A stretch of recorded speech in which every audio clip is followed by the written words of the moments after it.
رب اشرح لي صدري ويسر لي أمري واحلل عقدة من لساني يفقهوا قولي. نحمده ونصلي ونسلم على رسوله الكريم.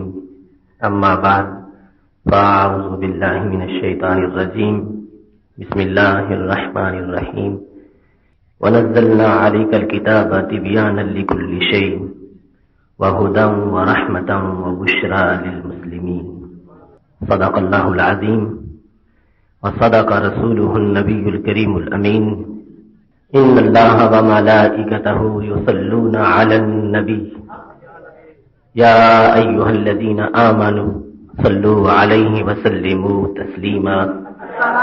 الصلاة والسلام عليك يا سيدي يا رسول الله وعلى آلك وأصحابك يا حبيب الله. اللہ تبارک و تعالی جل جلالہ وعم نوالہ واتم برہانہ وعظم شانہ کی حمد و ثنا اور حضور پر نور شافع یمن نشور احمد مجتبی جناب محمد مصطفیٰ صلی اللہ علیہ وآلہ واصحابہ وبارک وسلم کے دربار گہر بار میں ہدیہ درود و سلام عرض کرنے کے بعد نہایت ہی محتشم سامعین حضرات، رب ذوالجلال کے فضل اور توفیق سے آج ہمارے خطبہ جمعۃ المبارک کا موضوع ہے مسئلہ علم غیب دوسری قسم. میری دعا ہے خالق کائنات جل جلالہ ہم سب کو قرآن و سنت کا فہم عطا فرمائے، ہم سب کو اسلامی عقائد اور احکام کو سمجھنے کی توفیق عطا فرمائے. محتشم سامعین حضرات، اس سے پہلی قسط میں آپ نے قرآن مجید کے چوتھے پارے کی ایک آیت کے بارے میں خطبہ جمعہ سماعت کیا.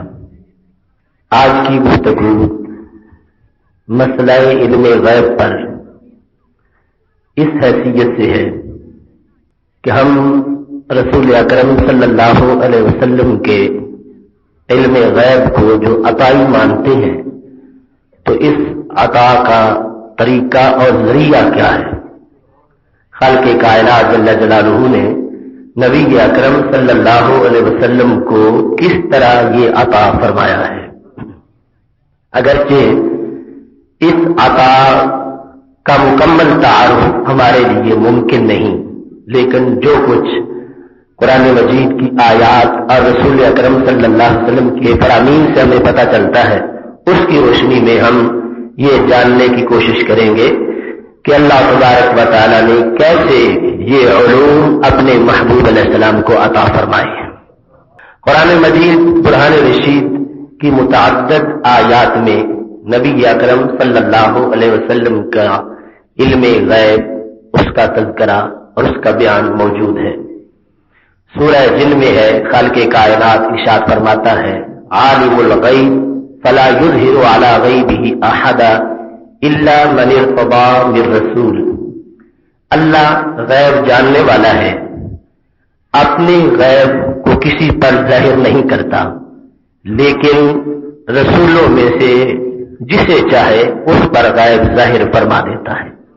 عالم الغیب فلا یظہر علی غیبہ احدا الا، اللہ غیب جاننے والا ہے اور غیب کا اظہار کسی پر نہیں کرتا. یہ قانون ہے کہ استثناء سے پہلے جس چیز کی نفی ہو بعد میں اسی کا ہی اثبات ہوتا ہے.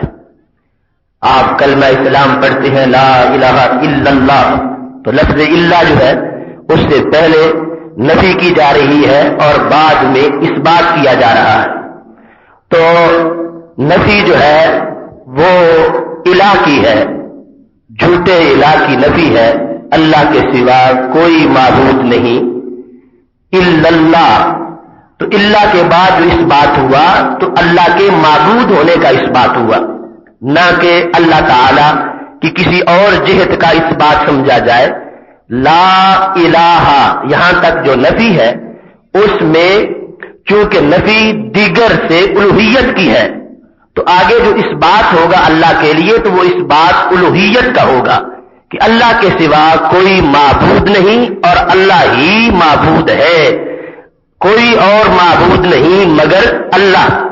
تو جس طرح یہاں پر استثناء ہے ایسے ہی اس آیت کریمہ میں بھی استثناء ہے، عالم الغیب فلا یظہر علی غیب احدا الا، اللہ غیب جاننے والا ہے، علم غیب کا اظہار کسی پر بھی نہیں کرتا، الا مگر کس پر، من ارتضی من رسول، جسے رسولوں میں سے چاہتا ہے اس کے لیے علم غیب کو ظاہر فرما دیتا ہے، کیونکہ اللہ سے پہلے جو نفی ہے وہ علم غیب کی ہے اور اس کے اظہار کی نفی ہے۔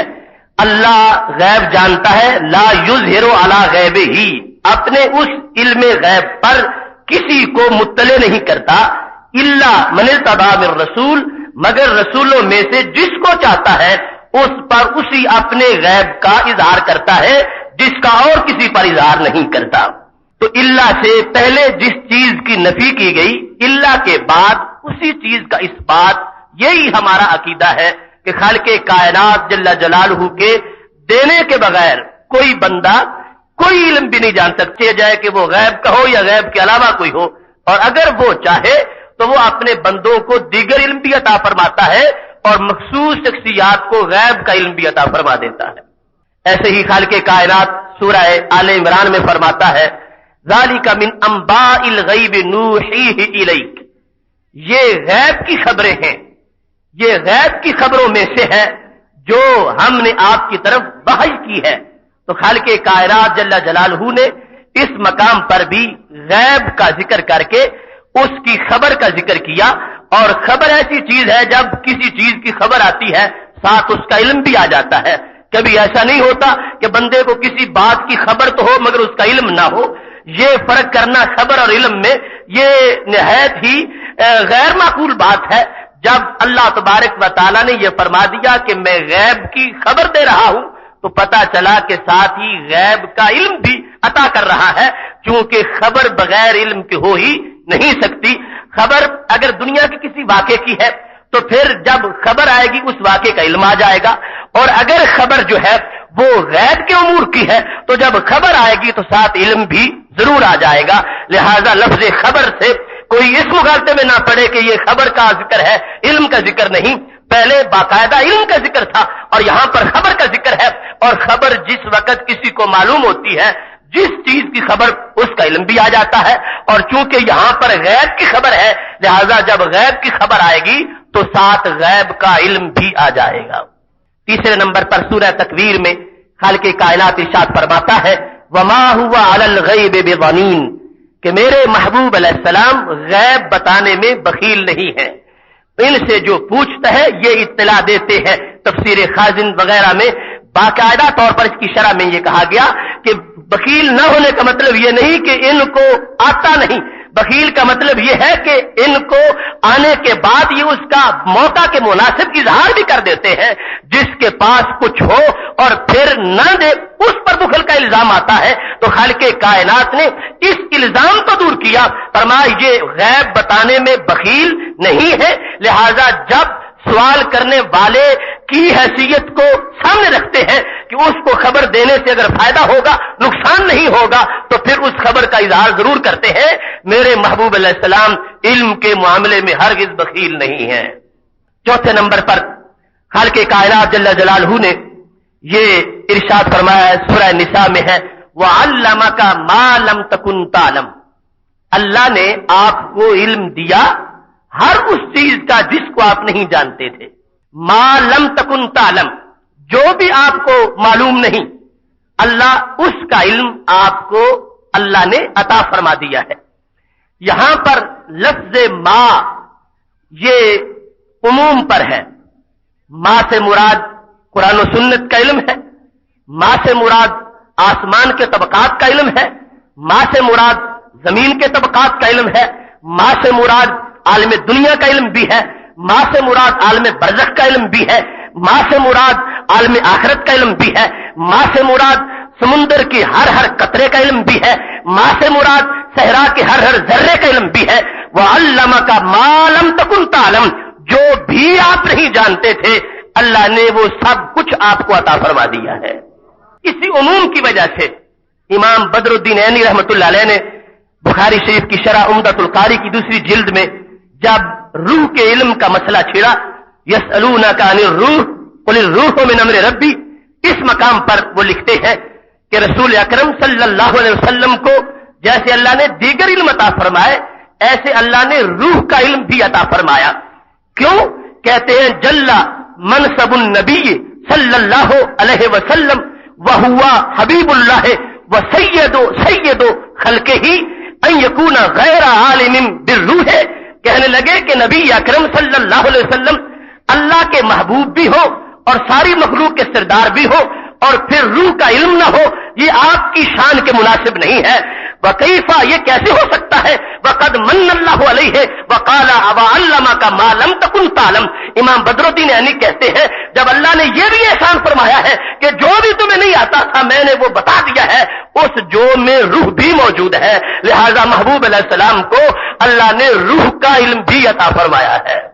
تو میرا یہ عرض کرنے کا مقصد یہ ہے کہ ماں کا جو عموم ہم بیان کر رہے ہیں یہ صرف ہم نے نہیں اس کو سمجھا، یہ پہلے جو شارحین بخاری ہے انہوں نے بھی سمجھا ہے اور اس آیت کو پیش کر کے روح کے علم کا اس بات کیا ہے، کیونکہ نبی اکرم صلی اللہ علیہ وسلم اللہ کے حبیب بھی ہیں، انہیں اور لوگوں کی طرح نہ سمجھو، مخلوق کے سید بھی ہیں، انہیں اور نفوس جیسا نہ سمجھو، اور پھر اللہ تعالیٰ نے وعلمک ما لم تکن تعلم کی حیثیت بھی عطا فرمائی ہے، لہذا انہیں عام لوگوں جیسا نہ سمجھو۔ عام لوگوں کو روح کا پتہ نہیں ہے کہ اس کی حقیقت کیا ہے، اس کی ماہیت کیا ہے، اور یہ اللہ کے اذن سے جانتے ہیں، کیونکہ وعلمک ما لم تکن تعلم، اللہ فرماتا جو بھی تمہیں معلوم نہیں تھا اللہ نے وہ سب کچھ تمہیں عطا فرما دیا ہے۔ محتشم سامعین حضرات، اب اس مقام پر یہ بات بھی پیش نظر رہے، ہر شخص کی حیثیت کے مطابق اس پر عطا ہوتی ہے، جو شخص جتنے درجے پر فائز ہے اسی پر اتنے درجے کا ہی انعام ہوتا ہے، اور اس میں دنیا کے حاکم کی مثال سے دیکھ لو، ایک حاکم وقت کا مظاہرے ہے جو کھیت میں کام کرتا ہے اور ایک اس کی وزارت کا منصب سنبھالے ہوئے ہے، ان دونوں کی محنت میں اگرچہ فرق ہے، مظاہرے دن رات کام کرتا ہے اور وہ منصب وزارت والا چند گھنٹے کام کرتا ہے، لیکن جتنا مقام منصب وزارت والے کا اس حاکم کے ہاں ہے اتنا اس مظاہرے نہیں، اس واسطے کہ دونوں کی صلاحیتوں میں فرق ہے، دونوں کے عہدوں میں فرق ہے۔ بلا تمثیل جو بات میں کرنے والا ہوں، وزیر کا مقام کسی بادشاہ کے ہاں اتنا بڑا نہیں جتنا سارے رسولوں کے قائد حضرت محمد مصطفیٰ صلی اللہ علیہ وسلم کا مقام اللہ کے دربار میں بلند ہے۔ عام لوگوں کے لیے اگر یہی بات بولی جائے گی تو اس سے چھوٹا سا مضمون ثابت ہوگا، اور اگر محمود علیہ السلام کے لیے جب ماں بولا جائے گا تو اس سے سب کچھ ثابت ہو جائے گا۔ یہ اس واسطے میں بیان کر رہا ہوں، کوئی یہ نہ کہے کہ اللہ تبارک و تعالیٰ نے فرمایا ہے وَعَلَّمَ الْإِنسَانَ مَا لَمْ يَعْلَمْ، کہ اللہ نے انسان کو سکھا دیا جو وہ نہیں جانتا تھا، تو پھر ہر انسان کا اتنا بڑا علم ماننا چاہیے۔ یہاں بھی تو ماں کا ذکر آیا ہے، جو بھی انسان نہیں جانتا تھا وہ انسان کو بتا دیا، تو اس آیت کا جواب یہ پیش نظر رکھیے، یا تو پھر انسان سے مراد وہ ہے جو انسان کی جان ہے اور کامل انسان ہے، حضرت محمد مصطفیٰ صلی اللہ علیہ وسلم، انہی کا تذکرہ ہو رہا ہے کہ یہ جو کچھ بھی نہیں جانتے تھے اللہ نے ان کو عطا فرما دیا ہے، اور اگر اس سے مراد ہر انسان لینا ہے تو ہر انسان کو وہ دیا جو اس کے نصاب کے مطابق ہے، اور جنہیں سارے جہانوں کی رحمت بنایا تھا انہیں وہ دیا جو ان کی شان کے مطابق ہے۔ کیونکہ عام انسان کے لیے یہ ضروری نہیں کہ اسے ذرے ذرے کا علم ہو، اسے کائنات کے خواص کا علم ہو، اسے طبقات کا علم ہو، اس کو نماز کا علم چاہیے، اس کو روزے کا علم چاہیے، اس کو زندگی گزارنے کے لیے اپنی معلومات چاہیے، اس کے لیے یہ اپنے انسان ہونے کے لحاظ سے تہذیب کی جو امور ہے یہ چاہیے، لہذا وہاں تو ماں خود بیان کر رہا ہے کیونکہ اصل میں نصاب عام انسان کا ہے، تو پھر عام انسان کو جو چاہیے تھا وہ عطا فرمایا۔ وَعَلَّمَكَ مَا لَمْ تَكُنْ تَعْلَمْ، یہ بات ان کی ہے جنہیں صرف رسول نہیں سارے رسولوں کا قائد بھی بنایا ہے اور سارے جہانوں کی رحمت بھی بنایا ہے، لہذا انہیں وہ علم دیا جو جہان پر رحمت کرنے کے تقاضوں کو پورا کرنے والا ہے۔ اور پھر رسول اکرم نور مجسم شفیع معظم صلی اللہ علیہ وسلم کا جو علوم اللہ نے نازل کیے، اللہ نے خود قرآن مجید میں متعدد آیات میں اس کا وصف بیان کیا اور پھر اس کو اپنے محبوب علیہ السلام کے لیے ثابت کر دیا. سورہ نحل میں ارشاد باری تعالیٰ ہے وَنَزَّلْنَا عَلَيْكَ الْكِتَابَ تِبْيَانًا لِكُلِّ شَيْءٍ، ہم نے آپ پر ہر چیز کا بیان نازل کیا ہے. وہ کتاب ہم نے آپ پر نازل کی تِبْيَانًا لِكُلِّ شَيْءٍ، جو ہر شے کا بیان ہے. قرآن مجید برہان رشید کہ یہاں پر اوصاف کا ذکر ہے تِبْيَانًا لِكُلِّ شَيْءٍ وَهُدًى وَرَحْمَةً وَبُشْرَى لِلْمُسْلِمِينَ، یہ تبیان بھی ہے، یہ ہدایت بھی ہے، یہ رحمت بھی ہے، یہ بشارت بھی ہے. اللہ تبارک و تعالی نے جو 4 وصف قرآن مجید کے اس مقام پہ بیان کیے ہیں ان میں سے پہلا وصف قرآن مجید کا یہ ہے کہ اللہ نے اس میں ہر چیز کا بیان کیا ہے. دوسرے نمبر پر ما کان حدیثا یفترى ولکن تصدیق الذی بین یدیہ وتفصیل کل شیء، سورہ یوسف میں ہے. خالق کائنات ارشاد فرماتا ہے یہ قرآن کوئی گھڑی ہوئی بات نہیں، یہ اللہ کا کلام ہے. یہ کیا شان رکھتا ہے؟ فرمایا اس کے 2 وصف بڑے بنیادی طور پر ہے. یہ تصدیق ہے پہلی کتابوں کی. اگر یہ کسی انسان کا کلام ہوتا، گھڑی ہوئی بات ہوتی، اس میں اتنا علم نہ ہوتا کہ پہلی ساری کتابوں کی تصدیق کرنے والا ہوتا. اور پھر تفصیل کل شے، ہم نے اس قرآن کو ہر شے کی تفصیل بنایا ہے. پہلی آیت جو تھی سورہ نحل کی 14ویں پارے کی، اس میں ہے تبیانا لکل شیء، اور اس میں ہے تفصیل کل شیء، ہر چیز کی تفصیل اس میں کر دی ہے. اور پھر فرما ما فرطنا فی الکتاب من شیء، ہم نے سورہ انعام میں ہے کتاب میں کسی چیز کی کمی نہیں کی. ہم نے اس میں ہر چیز کثرت سے بیان کی ہے، تفصیل سے بیان کی ہے. اب یہ قرآن مجید برہان رشید کا تعارف ہے، قرآن مجید کا علم ہے. اس میں صرف نماز روزے کا مسائل کا بیان نہیں، صرف احکام عبادت کا بیان نہیں، احکام معاملات کا بیان نہیں.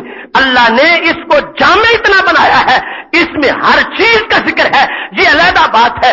جن کے لیے احکام ضروری ہے انہیں آیات سے صرف احکام کی سمجھ آئے گی، اور جنہیں سارے جہانوں کی رحمت بنایا ہے انہیں اسی قرآن سے ذرے ذرے کا علم آئے گا.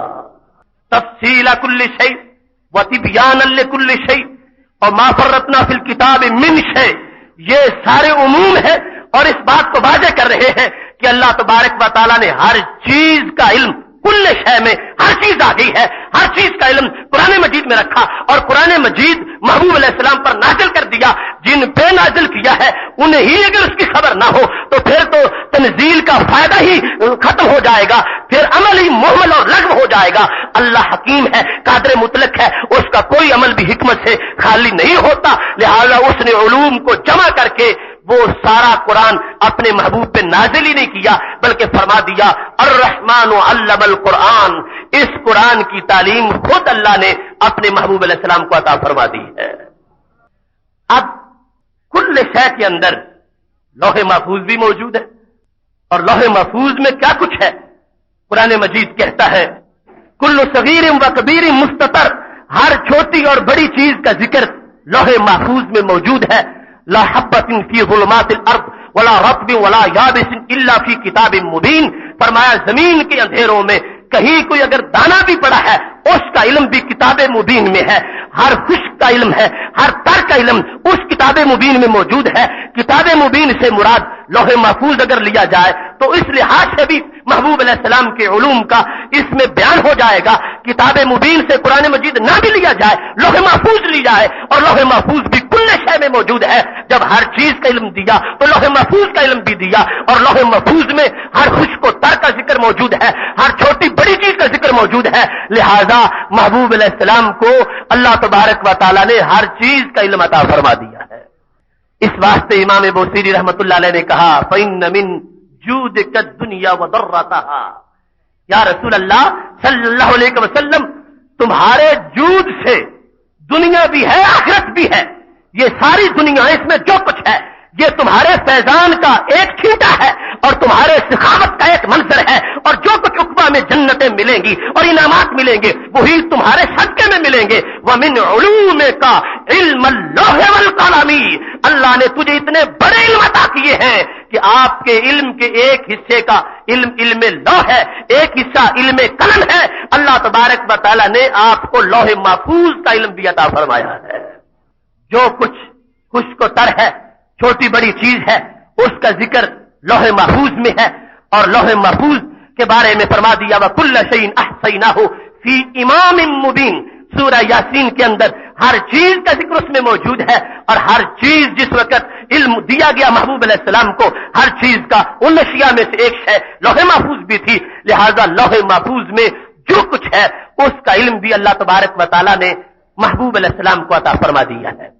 اور اس میں کوئی یہ نہ سمجھے کہ لوح محفوظ اگر رسول پاک صلی اللہ علیہ وسلم کے علم میں ہے تو پھر اللہ تعالیٰ کے علم کے ساتھ برابری لازم آ جائے گی. خالق کائنات جل جلالہ کا علم ہرگز لوح محفوظ میں بند نہیں ہے. لوح محفوظ جتنی بھی بڑی ہو بالآخر اس کی کوئی نہ کوئی حد ہے، اور اللہ کے علم کی کوئی حد نہیں ہے. یہ ہم باقاعدہ ایک جمعے کا موضوع رکھیں گے انشاءاللہ کہ اللہ کے علم میں اور مخلوق کے علم میں فرق کتنا ہے. تمام لوگوں کا علم جو ہے وہ میرے محبوب علیہ السلام کے علم کے مقابلے میں یوں ہی ہے جیسے ایک قطرہ سمندر کے مقابلے میں ہو، اور میرے محبوب علیہ السلام کا علم اللہ کے علم کے مقابلے میں یوں ہی ہے جیسے ایک قطرہ سمندر کے مقابلے میں ہو. لہذا ہرگز کسی طرح کی کوئی مساوات نہیں ہے. لوح محفوظ اللہ تعالیٰ کا جمی علم نہیں ہے، بلکہ خالق کائنات جل جلالہ اس کے علاوہ بھی علم رکھتا ہے، اور میرے محبوب علیہ السلام کو اللہ نے لوح محفوظ کا علم بھی عطا فرما دیا ہے. محتشم سامعین حضرات، آپ دیکھیے یہ اللہ کی طرف سے علم کی عطا کا ایک طریقہ ہے کہ قرآن مجید برہان رشید میں علم جمع کر دیا، اور وہ قرآن پھر اپنے محبوب علیہ السلام کو خود پڑھا دیا، اور اس انداز میں پڑھایا ہے سنقرئک فلا تنسى الا ما شاء اللہ. ہم تجھے پڑھائیں گے آپ بھولیں گے نہیں مگر جو اللہ چاہے گا. اس سے بھی ہمارا عقیدہ واضح ہو رہا ہے کہ ہم اگر کسی مقام پر محبوب علیہ السلام نہیں بول رہے، حکمت کے پیش نظر ہے یا اللہ کی طرف سے پابندی کی وجہ سے ہے، اور یہ ہمارے عقیدے کا حصہ ہے. خاموشی میں بھی حکمت ہے، اور وہ باقاعدہ موضوع میں ہم بیان کریں گے. اور خالق کائنات جل جلالہ نے علم سارا جمع کر کے علم القرآن فرما دیا، سنقرئک کا فرما دیا، اور اس سے یہ واضح کر دیا کہ ہم نے قرآن مجید میں علوم کو جمع کیا ہے، اور وہ قرآن اپنے محبوب علیہ السلام کو ہم نے سکھا دیا ہے. نہ تو کتاب میں کوئی کمی ہے کہ کچھ ذکر ہوتا کچھ نہ ہوتا. کہنے والے کہتے کیونکہ نصاب ناقص تھا، پورا اس واسطے ان کو آتا نہیں ہے.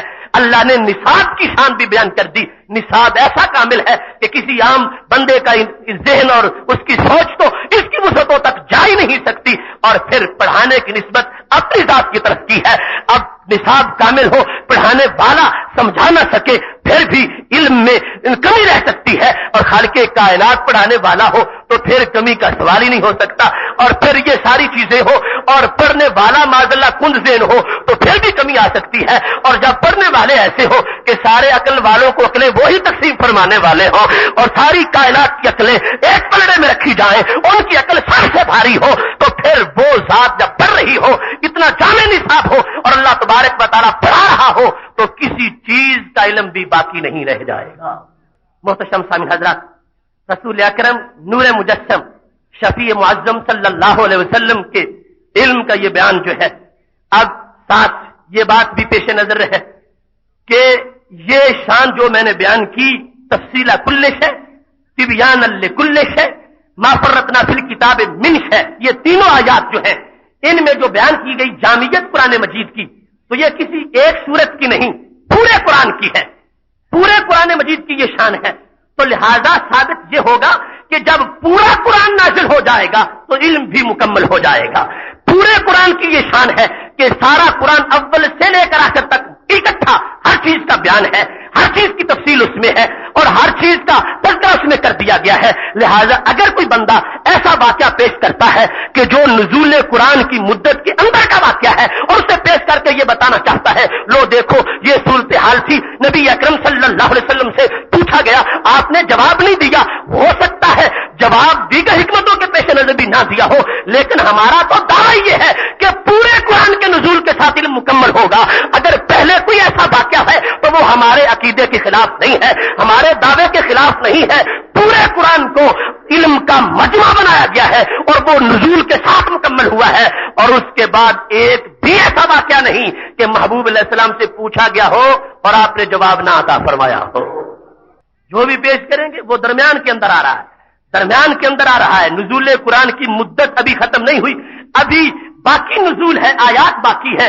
ہو سکتا ہے اس کا علم ابھی بقیہ میں ہو جو قرآن ابھی نازل ہو رہا ہے. تو یہ شان جو 3 آیات کے اندر ہے یہ مجموعی قرآن مجید کی ہے، اور جب مجموعی قرآن مجید نازل ہو گیا تو اس کے ساتھ ہی میرے محبوب علیہ السلام کا علم مکمل ہو گیا. امام اہل سنت حضرت امام احمد رضا خان فاضل بریلوی رحمۃ اللہ علیہ نے خود اس نقطے کو بڑی وضاحت کے ساتھ بیان کیا ہے کہ یہ پورے قرآن مجید کی شان ہے. یہ بعض کا ہم بیان نہیں کر رہے، اگرچہ بعض کیا ایک آیت بھی ہمارے دماغ کے لحاظ سے تو اتنی بڑی ہے کہ ہم اس کے علم کی بھی گنتی نہیں کر سکتے اس میں کیا کچھ ہے، لیکن بالآخر پورا تو پورا ہے اور پورے قرآن کا علم بعض سے زیادہ ہے. تو اس واسطے یہاں محبوب علیہ السلام کے علم کی تکمیل پورے قرآن مجید کی تنزیل کے ساتھ ہوئی ہے، اور اس کے بعد کا کوئی ایک واقعہ بھی نہیں دکھا سکتا کہ محبوب علیہ السلام سے سوال کیا گیا ہو اور آپ نے اس کا جواب نہ عطا فرمایا ہو. اور ساتھ یہ بات بھی ہے، ہمارے استاد محترم شیخ الکل علامہ عطا محمد بندیالوی رحمۃ اللہ علیہ فرما کرتے تھے کہ نزول قرآن مجید کا صرف یہ نہیں بلکہ نزول کے بعد بیان قرآن ہے. تو نزول کے بعد بیان سے علم مکمل ہو رہا تھا. نزول قرآن ہو گیا، نزول قرآن کے بعد جتنا نازل ہوتا ہے بعد میں اس کا بیان بھی ہوتا ہے. جب سب سے آخر میں جو کچھ نازل ہوا اس کا بیان اپنے نزول کے بعد میں ہوا. لہذا محبوب علیہ السلام کے علم کا جو نقطہ عروج ہے جس کو کسی پیمانے سے پیمائش نہیں کی جا سکتی، یہ وہ علم ہے جو بیان قرآن مجید کے ساتھ مکمل ہو گیا. کیونکہ خالق کائنات فرماتا ہے اذا قرأناه فاتبع قرآنا ثم ان علینا بیانا. جب ہم پڑھتے ہیں اے رسول اکرم صلی اللہ علیہ وسلم آپ پیچھے پیچھے پڑھتے آئیں. پھر تراخی کے لیے ہوتا ہے کہ جب ہم نازل کر دیں گے پھر ہم خود بیان کریں گے، ہم سکھائیں گے کہ الف لام میم کے مطالب کیا ہے. الحمدللہ رب العالمین کے اندر پوری کائنات کا علم کیسے آیا ہے. ان علینا بیانا، ہمارے اوپر لازم ہے، ہمارے ذمہ کرم پر ہے. حالانکہ اللہ تعالیٰ پر لازم کچھ ہو ہی نہیں سکتا، لیکن بیان اس انداز میں کر دیا ان علینا، ہم پر ہے بیانا، اس قرآن کا بیان ہم بیان کریں گے. اب اللہ تعالیٰ نے ذمہ لے لیا اور بیان کر دیا. قرآن کا بیان رب فرما رہا ہو اور پھر بھی کوئی تشنگی باقی رہ جائے اور پھر بھی اس کے علوم کا پورا بیان نہ ہو، یہ کیسے ممکن ہو سکتا ہے. اور پھر یہاں اس بات کو بھی واضح کر دیا گیا نزول پہلے ہے بیان بعد میں ہے. لہذا نزول قرآن جب آخری حصے کا ہو رہا تھا اس کے بعد ابھی مزید عطا کا سلسلہ تھا جس کو بیان قرآن سے واضح کر دیا گیا. اور نزول قرآن کے بعد جب پورے قرآن کا بیان مکمل ہو گیا، یہ وہ علم ہے تو جو میرے محبوب علیہ السلام کا ایک طرف ہو اور باقی مخلوقات کا ایک طرف ہو تو یہ سمندر کی شکل میں ہوگا، سب کا علم قطروں کی شکل میں ہوگا. محتشم سامعین حضرات، نبی اکرم نور مجسم شفیع معظم صلی اللہ علیہ وسلم نے خود ایک مرتبہ ارشاد فرمایا. حدیث شریف امام ترمذی نے جامع ترمذی میں روایت کی اور اس کی سند کے بارے میں کہا یہ صحیح ہے، اور یہ حوالہ دیا کہ میں نے امام بخاری سے اس کے بارے میں پوچھا تو انہوں نے اس کی سند کو بالکل صحیح قرار دیا. وہ حدیث شریف ایک تو بیان علم کا دوسرا طریقہ بھی ہے. ایک ذریعہ تو نزول قرآن کے ساتھ ہے اور اس میں بتدریج علم آتا رہا، لیکن کچھ غیوب کے علم ایسے تھے کہ اللہ تبارک و تعالیٰ نے براہ راست ایک لمحہ میں عطا فرما دیے. رسول اکرم نور مجسم شفیع معظم صلی اللہ علیہ وسلم فرماتے ہیں رأیت ربی عز و جل فی احسن سورہ، میں نے اپنے رب کو نہایت ہی خوبصورت وصف میں دیکھا. صورت سے مراد شکل، وہ حقیقت نہیں ہو سکتی کیونکہ شکل کے لیے خط ہوتے ہیں جو میگزین میں آپ جانتے ہیں خطوط ملتے ہیں تو شکل بنتی ہے. جو بھی شکل ہوتی ہے وہ محدود ہوتی ہے اور اللہ محدود نہیں معبود ہے، وہ حد میں آ ہی نہیں سکتا. لہذا سورہ کا مطلب ہے آسان سمجھنے کے لیے بہترین صفت میں دیکھا، بہترین حال میں میں نے اپنے بہترین شان کے اندر اپنے رب کو دیکھا. قال فیما یختصم الملأ الاعلی، اللہ تعالیٰ نے پوچھا عالم بالا میں کس چیز کا جھگڑا ہو رہا ہے. اب یہاں سے بظاہر کچھ لوگ یہاں اپنی گنجائش نکالنے کے لیے یہ بھی کہہ دیتے ہیں کہ یہ بات خواب کی ہے، حالانکہ خواب کا معاملہ علیحدہ روایت میں موجود ہے اور یہ معراج شریف کا جو عظیم منظر تھا اس کا ذکر ہے. لیکن اگر خواب کا بھی مان لیا جائے تو پھر بھی ہماری دلیل میں اس علم غیب کے بیان کے لحاظ سے کوئی کمی واقع نہیں ہوگی، اس واسطے کہ انبیاء کرام علیہ السلام کا خواب بھی وحی ہوتا ہے، اور جو کچھ خواب کے اندر ہو وہ محض فارمیلٹی پوری نہیں ہوتی، اس میں حقیقت ہوتی ہے اور اس کے اندر بھی سب کچھ ہوتا ہے. اگر بالفرض خواب میں ہی یہ منظر تھا تو جو کچھ اللہ خواب میں اپنے پیغمبروں سے بات کرتا ہے، فرمایا یہ عام لوگوں کی طرح نہیں ہوتی. عام تو سوئے ہوتے ہیں، دلوں کو یاد ہی نہیں رہتا کہ کیا ہو رہا ہے، اور ان کی شان یہ ہے تنام ولا یا ولا ینام قلبی، آنکھیں سو جائیں دل پھر بھی جاگتا رہتا ہے، اور جو کچھ عطا ہو رہا ہے اس کو پوری طرح سوتے ہوئے بھی محفوظ رکھتے ہیں. فرمایا رأیت تو ربی، میں نے اپنے رب کو دیکھا. اور یہاں پر یہ فائدہ بھی اس حدیث شریف سے ظاہر ہوگا. حضرت علامہ بندیالوی رحمۃ اللہ علیہ فرمایا کرتے تھے کہ اللہ نے ایک چیز خود دی اور خود اس کا امتحان لیا. آج لوگ توحید کی آڑ میں جس کا انکار کرنا چاہتے ہیں، اللہ خود جانتا ہے کہ توحید کے منافی کیا چیز ہے. یہاں خالق کائنات نے اپنے محبوب علیہ السلام سے غیب کی خبر خود پوچھی. فیما یختصم الملأ الاعلی، ملأ اعلی میں جھگڑا کس چیز کا ہو رہا ہے؟ ملأ اعلی جو اس وقت ہم سے علیحدہ ہے، پوشیدہ ہے بظاہر، وہ کس چیز کا جھگڑا کر رہے ہیں؟ اگر غیب کا علم کسی کے لیے اللہ کے سوا ماننا شرک ہوتا، ہرگز اللہ خود غیب کا سوال نہ کرتا. خالق کائنات جل جلالہ نے خود غیب کا سوال کر کے ابتداءً اس بات کو واضح کر دیا کہ آگے جو کچھ میں عطا کروں گا وہ میری توحید کا حصہ ہوگا، توحید کے منافی نہیں ہوگا. فیما یختصم الملأ الاعلی، جھگڑا کس بارے میں ہو رہا ہے؟ تو رسول پاک صلی اللہ علیہ وسلم فرمانے لگے انت عالم، میرے اللہ تو زیادہ جانتا ہے، تو زیادہ جانتا ہے کہ جھگڑا کس چیز کے بارے میں فرشتے کر رہے ہیں. پوچھا، علم نہیں تھا، اظہار کر دیا اور عالم کا اظہار کیا، نفس علم کا نہیں، تو زیادہ جاننے والا ہے یہ فرما دیا. تو کیا ہوا؟ رسول پاک صلی اللہ علیہ وسلم فرماتے ہیں فوضع یدہ بین کتفی فوجدت بردہا بین ثدیی فعلمت ما فی السماوات والارض. اللہ نے اپنا دست قدرت میرے دونوں کندھوں کے درمیان رکھا، میں نے اس کی ٹھنڈک کو اپنے سینے کے سینٹر میں محسوس کیا. نتیجہ کیا نکلا؟ علم تو میں نے جان لیا، ما فی السماوات والارض، جو کچھ آسمانوں میں تھا وہ بھی جان لیا اور جو کچھ زمینوں میں تھا وہ بھی جان لیا. تو یہ اللہ کی عطا کا دوسرا طریقہ ہے. کیسے عطا کیا ہے؟ دست قدرت اللہ کا ہے. اللہ کی تو تجلی کہیں پڑ جائے وہاں کے علم کی پیمائشی نہیں ہو سکتی، اسے ترازو میں تولا نہیں جا سکتا. اور جب دست قدرت بھی رکھا ہوا ہو پیٹھ کے اوپر کندھوں کے درمیان اور سینے میں اس دست قدرت کی جو اس کے شان کے لائق ہے ٹھنڈک محسوس ہو رہی ہو، اس کا نتیجہ کیا ہے؟ زبان نبوت کا یہ اعلان ہے علم تو ما فی السماوات والارض، جو کچھ بھی زمین و آسمان میں تھا ہر چیز کو میں نے جان لیا. اب خالق کائنات نے دوبارہ امتحان لیا. اتدری فیما یختصم الملأ الاعلی، تیرے محبوب صلی اللہ علیہ وسلم کیا جانتے ہو کہ وہ غیب میں بیٹھے فرشتے کیا جھگڑا کر رہے ہیں؟ پہلے سوال کیا اور پھر جواب یہ تھا تو زیادہ جانتا ہے، اور پھر عطا کی، اب پھر سوال کیا. جس وقت دوبارہ سوال کیا تو میرے محبوب علیہ السلام نے جواب میں کیا کہا؟ لفظ بڑے قابل غور ہیں. قلت نعم، فرمایا میں نے کہا ہاں اے اللہ اب میں جانتا ہوں، میں بتاؤں گا وہ کیا باتیں کر رہے ہیں. اگر اللہ کے دینے سے بھی کسی کا علم شرک بنتا ہوتا ہرگز اللہ دیتا نہ یا دے کے پوچھتا نہ. اس نے خود دیا ہے اور خود پوچھ کے واضح کر دیا ہے میرے دیے بغیر نہیں جانتے اور میرے دینے سے یوں جانتے ہیں. میں نے خود پوچھ کے اس کا اظہار بھی کروا دیا ہے. قل تو نام میں نے کہا ہاں.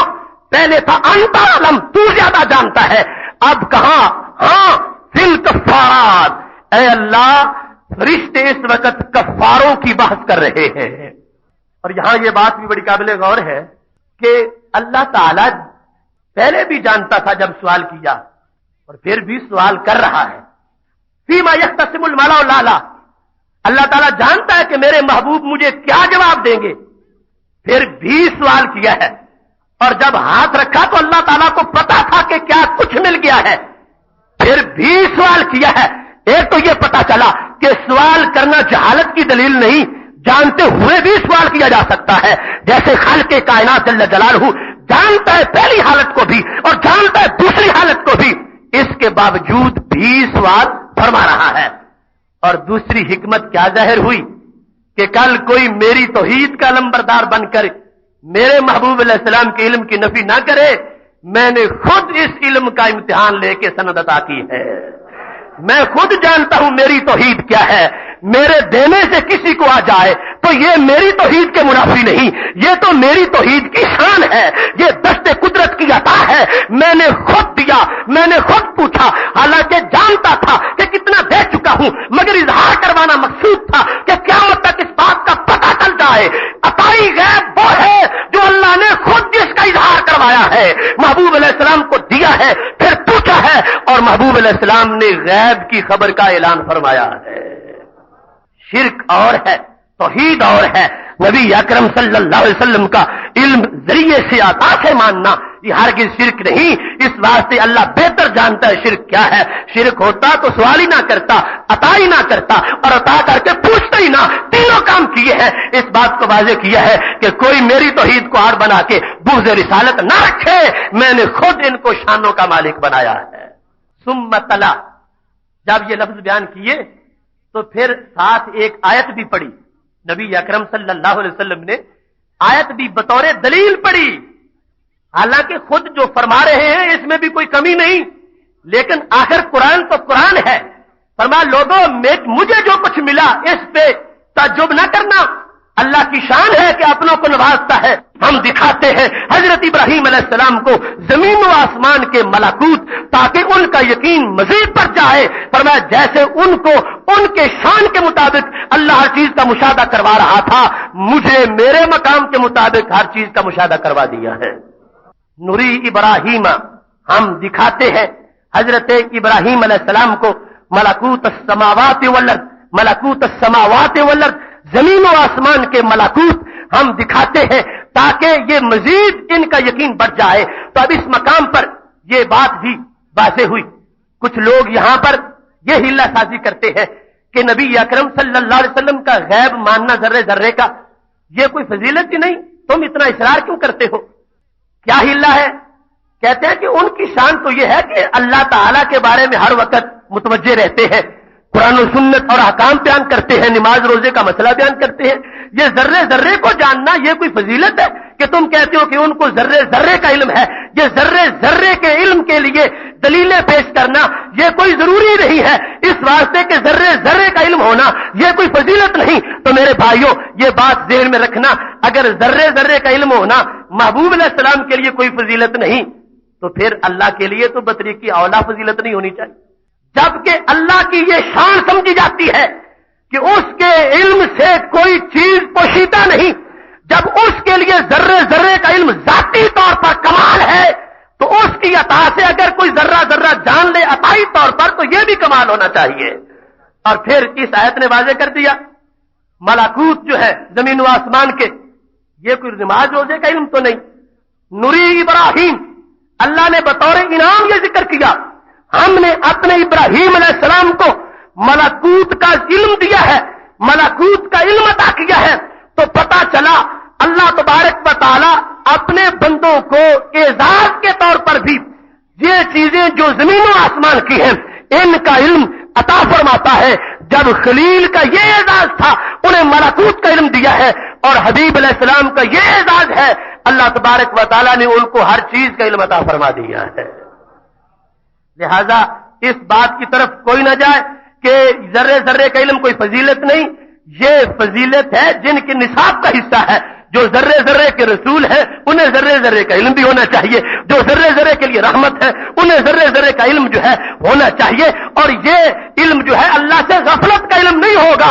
ہم جیسوں کے لیے اگر مخلوق کی طرف متوجہ ہو جائے تو غفلت بن سکتی ہے، لیکن جنہوں نے مخلوق کو خالق تک پہنچانا ہے وہ مخلوق کی طرف توجہ کریں گے تو یہ غفلت نہیں ہوگی، یہ اللہ کی طرف سے لگائی ہوئی ڈیوٹی کا ایک حصہ قرار پائے گا۔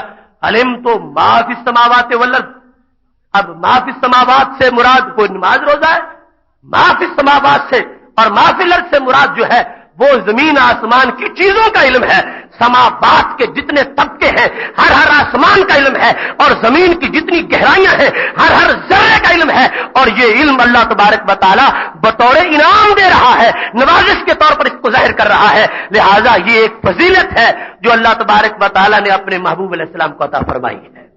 اور یہاں پر ما فی السماوات والارض، حضرت شیخ عبدالحق محدث دہلوی رحمۃ اللہ علیہ اس کا ترجمہ کرتے ہوئے کہتے ہیں عبارت از حصول تمام علوم جزوی و کلی، کہ یہ جو ما فی السماوات کا ذکر کیا جا رہا ہے یہ اس سے عبارت ہے کہ اللہ تبارک و تعالیٰ نے اپنے محبوب علیہ السلام کو ہر ہر جزوی کا علم بھی عطا فرما دیا اور ہر ہر کلی کا علم بھی عطا فرما دیا۔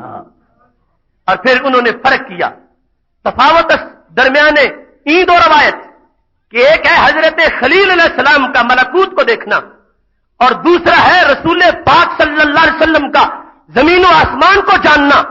ان دونوں میں فرق کیا ہے؟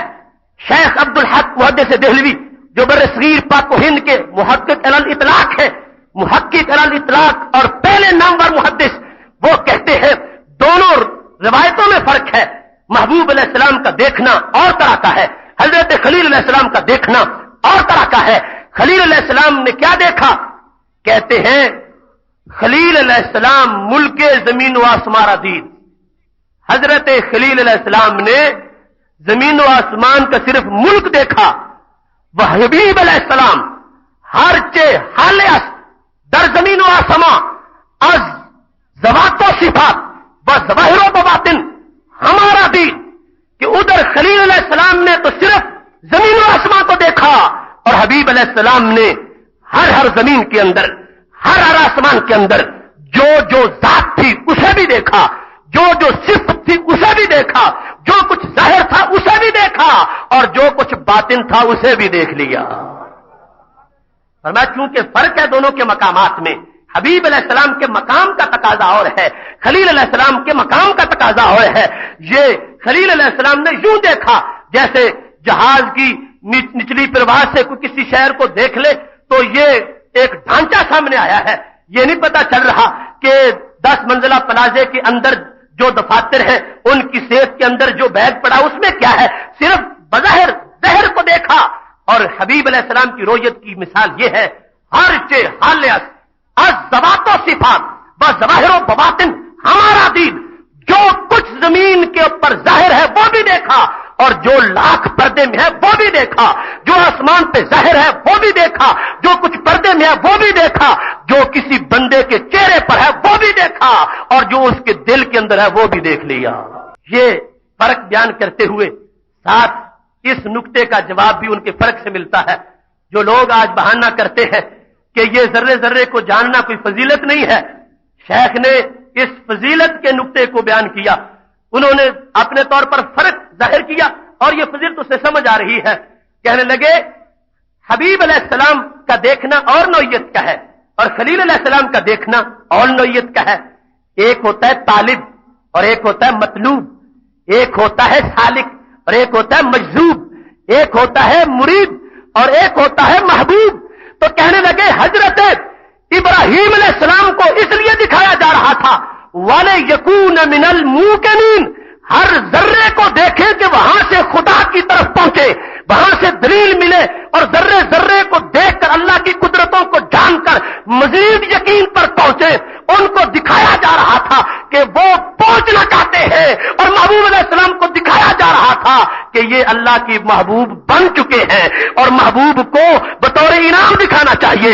اس مقام پر پہنچنے کا یہ اعزاز ہے، یہ ضیافت ہے، لہذا انہیں بطور محبوب دکھایا جا رہا تھا اور حضرت ابراہیم علیہ السلام کو بطور محب دکھایا جا رہا تھا۔ جتنا فرق محب اور محبوب میں ہے اتنا ان دیکھنے والی حیثیتوں میں فرق ہے۔ حضرت خلیل علیہ السلام نے دیکھا تاکہ اللہ کی بارگاہ میں قرب کے آخری مقام تک پہنچے، ان کو اس لیے دکھایا جا رہا ہے، اور محبوب علیہ السلام کو اس لیے ہر چیز کا علم دیا گیا ہے چونکہ یہ محبوب ہے، لہذا اب ان کا مقام یہ ہے کہ اپنا سب کچھ ان کو دکھانا چاہیے، لہذا خالق کائنات نے ہر چیز کا علم محبوب علیہ السلام کو عطا فرما دیا ہے۔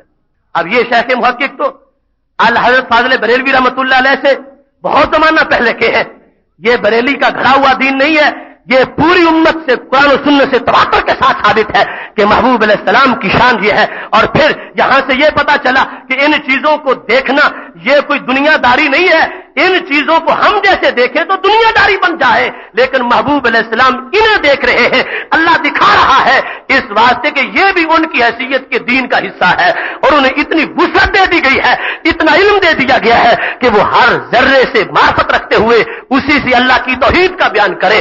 جتنے واضح موحد بڑا ہوگا اتنے دلائل توحید زیادہ ہوں گے۔ محبوب علیہ السلام وہ موحد ہیں جو ان گنت دلائل سے اللہ کی توحید کو بیان کرتے ہیں، اور ان گنت دلائل کیسے ہیں؟ ان کو اللہ نے یہ علم دیا ہر ذرے سے توحید ثابت کر سکتے ہیں، اور ہر ذرے سے توحید تب ثابت ہوگی جب ہر ذرے کا علم بھی عطا فرمایا جائے گا۔ لہذا بغض اور ہے، اور اس پر یہ لیبل لگانا چاہتے ہیں کہ یہ کوئی فضیلت نہیں ہے۔ یہ بخاری کا ایک شارح ہے، اس نے یہ منکرین میں سے اس بات کی طرف وہ کافی لکھتا رہا کہ یہ کوئی فضیلت ہی نہیں ہے جس کو یہ اہل سنت ثابت کرنے کی کوشش کرتے ہیں۔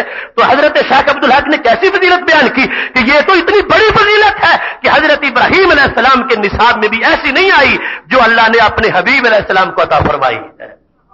اور پھر یہاں پر یہ حدیث شریف جب دوسری جگہ بیان کی گئی تو وہاں پر لفظ یہ ہے فَوَجَدْتُ بَرْدَ أَنَامِلِهِ فِي ثَدْيَيَّ، جب اللہ تبارک و تعالیٰ نے ہاتھ رکھا تو میں نے اللہ کے شان کے لائق جو ہاتھ ہے اس ہاتھ کی انگلیوں کے جو پورے ہیں اور انگلیاں ہیں، اللہ تعالی کی شان کے لائق جو دست قدرت ہے اس کی انگلیوں کی ٹھنڈک میں نے سینے میں محسوس کی۔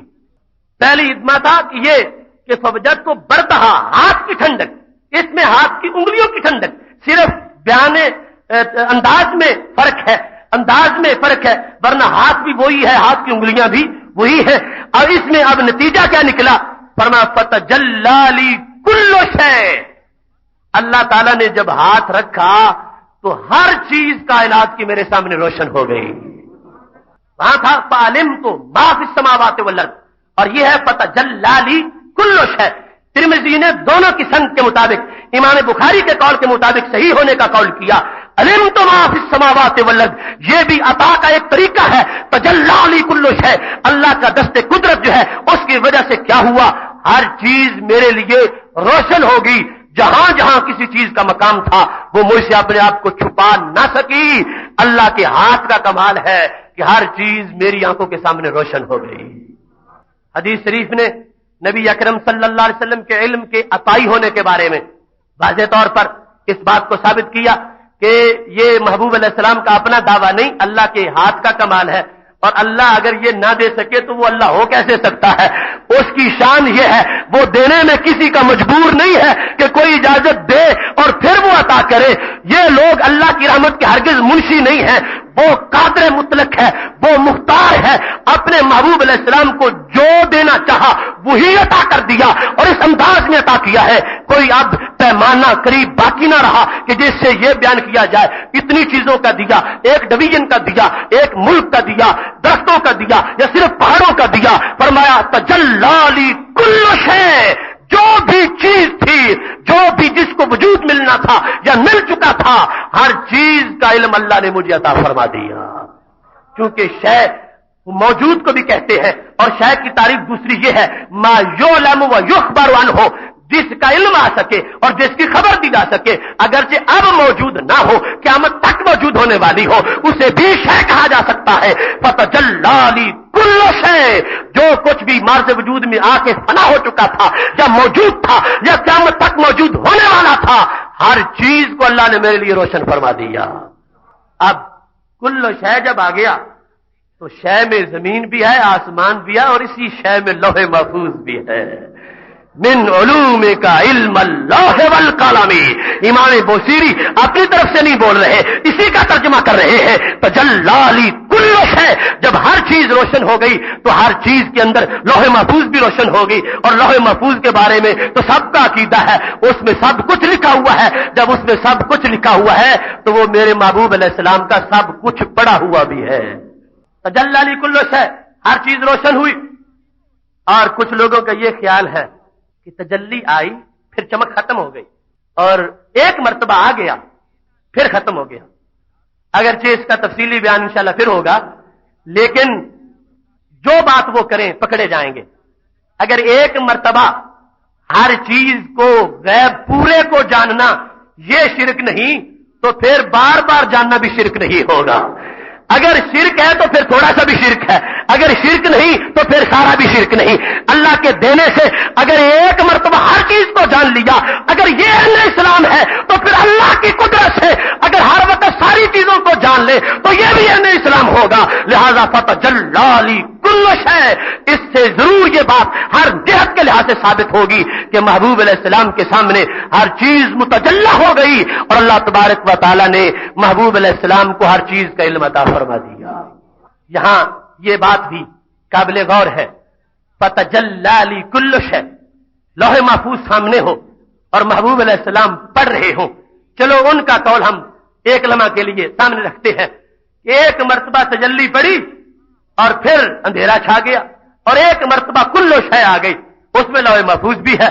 تو میں یہ عرض کرنا چاہتا ہوں یہ تو کوئی کند ذہن ہو سکتا ہے جو ایک مرتبہ مطالعہ کرے اور پھر بھول جائے، اور جنہیں اللہ نے کائنات کی سب سے کامل ذہانت عطا فرمائی ہے، ایک نظر بھی نگاہ اگر لوح محفوظ پہ پھیر لی ہے تو کہیں بھی جو کچھ لکھا ہوا تھا بھول نہیں سکتے. اس میں سب کچھ پر نظر پڑ گئی ہے، اور میرے محبوب علیہ الصلوۃ والسلام ہر چیز کو اللہ کی عطا سے بیان کرنے والے ہیں. فتجلی لی کل شے، ہر چیز متجلی ہوئی، لوح محفوظ بھی. اور لوح محفوظ کا متجلی ہونا یہ میں نے ان کے قول کے مطابق بھی اس کی وضاحت کر دی. ورنہ یہاں محبوب علیہ السلام کی خدمت میں تو ہر وقت یہ دنیا موجود رہتی ہے اور حاضر رہتی ہے، اس کا علیحدہ انشاءاللہ ہم بیان کریں گے. لیکن یہاں یہ بات بڑی توجہ کے ساتھ سن لیجئے کہ یہ وہ محبوب علیہ السلام ہیں جن کی ذہانت کا عالم یہ ہے. بخاری شریف میں ہے، حضرت ابو ہریرہ رضی اللہ تعالیٰ عنہ کہنے لگے یا رسول اللہ صلی اللہ علیہ وسلم اسمع منک حدیثا کثیرا، آپ سے بہت زیادہ حدیثیں سنتا ہوں، انسا ہوں، وہ بھول جاتا ہوں. ایک یہ ہے کہ نارمل ذہانت ہو اور اس پر اضافہ ہو. نہیں، یہاں پر ذکر ہو رہا ہے تو میں تو نسیان کا مریض ہوں، میری نارمل ذہانت بھی نہیں، سنتا ہوں بھول جاتا ہوں. عام صحابہ جیسا بھی میں نہیں کر سکتا، سنتا ہوں بھول جاتا ہوں. باقاعدہ امام اسقلانی نے اس کی وضاحت کی ہے کہ یہ کہہ رہے تھے میں ساری یاد رکھوں یہ تو بڑی دور کی بات ہے، عام نارمل سی ذہانت ہو یہ تو بڑی دور کی بات ہے، میں تو کثیر نسیان والا ہوں، مریض ہوں نسیان کا. تو میرے محبوب علیہ السلام نے کہا ابسط ردا کا، اپنی چادر بچھا لو. پھر خالی ہاتھ چادر پہ ڈالا ہے، ضمہ الیکا، اب اس کو سینے سے لگا لو. ابو ہریرہ کہتے لنن ساباد ہو، پھر پوری زندگی کبھی بھولا ہی نہیں ہو. صحیح بخاری شریف ہے، مجنو لیلا کی داستان نہیں ہے، بخاری شریف ہے. اور یہ بات بھی اگر بیان کرنے نکلوں تو شام ہو جائے گی. یہ ہاتھ ابھی خالی تھے، باقاعدہ راوی نے اشارہ کر کے ہاتھوں کو ملا کے کہا کہ یوں ہاتھ بھر کے رکھا. اور ماننے کا نام بھی یہ ہے، ابو ہریرہ نے یہ نہیں کہا ہاتھوں میں ہے تو کچھ نہیں، کس چیز کو سینے سے لگاؤ. ماننا کہتے اس کو ہے، کہا کچھ نظر آ رہا ہے پھر بھی، نظر نہیں آ رہا پھر بھی. جن کے خالی ہاتھ اتنا دیتے ہوں ان کے بھرے ہوئے ہاتھ کتنا عطا فرماتے ہوں گے. خالی ہاتھ چلو بھر کے رکھا ہے، اور یہ ہے صحابی کا یقین.